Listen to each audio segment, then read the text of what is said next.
Hello bachcho, let's discuss this question. Seasonal variations on Earth occur due to its A. tilted axis, B. rotation around its own axis, C. revolution around the sun या D. both A and C. इस question को solve करने का जो की concept है वो है सीजनल वेरिएशंस के कॉजेस को समझना। तो सीजनल वेरिएशंस बेसिकली दो मेजर फैक्टर्स के वजह से होते हैं। पहला होता है टिल्टेड एक्सिस। इसके कारण क्या होता है, कुछ जगह पे थोड़ा यूनिफॉर्म टेम्परेचर होता है, फेयरली यूनिफॉर्म टेम्परेचर या फेयरली यूनिफॉर्म क्लाइमेट, हम ऐसा लिख सकते हैं।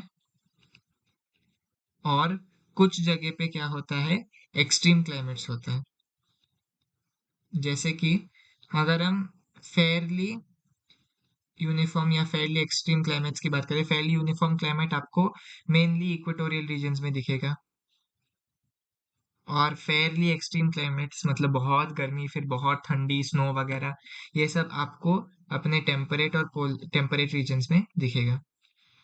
तो अगर हम देखें तो टिल्टेड एक्सिस एक बहुत बड़ा फैक्टर है इन वेरिएशंस के लिए। और जो दूसरा फैक्टर वो है revolution around sun. Revolution around sun, क्योंकि इसकी वजह से क्या होता है, रेवोल्यूशन अराउंड सन के वजह से distance of earth from sun vary करता है, और इसी से क्या होता है, आपके क्लाइमेट भी वेरी करती है, क्योंकि जितने सन के पास जाओगे उतना ही टेम्परेचर ज़्यादा महसूस होगा, जितना सन से दूर जाओगे उतना ही टेम्परेचर कम महसूस होगा। तो क्लाइमेट वेरी करता है इसके अकॉर्डिंग। तो क्लियरली हमारे जो दो फैक्टर्स है वो है एक टिल्टेड एक्सिस और दूसरा revolution around the sun. Rotation about own axis से बेसिकली आपको सीजन्स नहीं दिखते, रेवोल्यूशन की वजह से आपको सीजन्स दिखते हैं, रोटेशन अबाउट ओन एक्सिस की वजह से आपको डे एंड नाइट दिखते हैं। तो हमारा जो बी ऑप्शन है वो गलत हो गया, ए ऑप्शन और सी ऑप्शन दोनों ठीक है।